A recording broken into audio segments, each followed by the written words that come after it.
Kita mo na pagpapadi, hawakan mo ha. Pikit mata mo, Papa Jesus, patawad. Papa Jesus na sa harap na. Maliwanag pa sa araw, no? Saya siya. Okay na? Gandang araw tayo. Matay na. Buhay, hawakan mo, di mo kumit. Siya, mamakita mo. Hawakan mo. Pikit mata mo. Liwanag.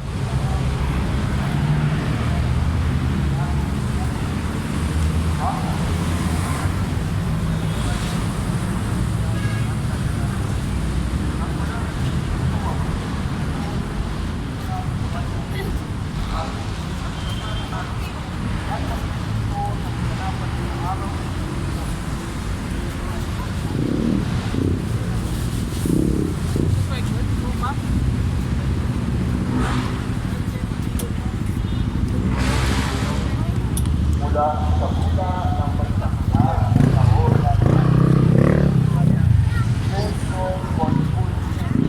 hindi tayo naliligo sa ating pag-asa.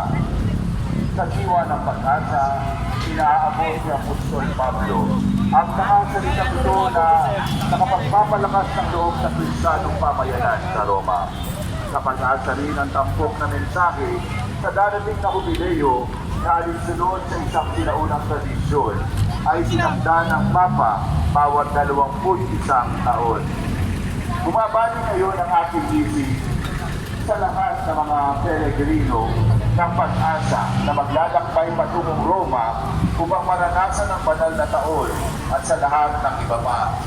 Na bagamat hindi kayang bumisita sa lungsod ni Apostol Pedro at Pablo, ay magdiriwang ito sa kanilang mga lokal na simbahan. Para sa lahat, ang jubileo ito nawa ay maging isang panahon ng tunay at personal na pagkakatagpo sa Panginoong Jesus ang tulungan ng ating kaligtasan. Na atas ng simbahan, ipahayag sa lahat ng panahon, lahat ng lugar, at lahat ng tao bilang ating pag-asa. Lahat tayo ay naranasan ng umasa. Sa puso ng bawat tao, nananahan ang pag-asa bilang paghahangad at pananabik sa magagandang bagay na darating. Kahit hindi natin alam kung ano ang mangyayari sa ating hinaharap.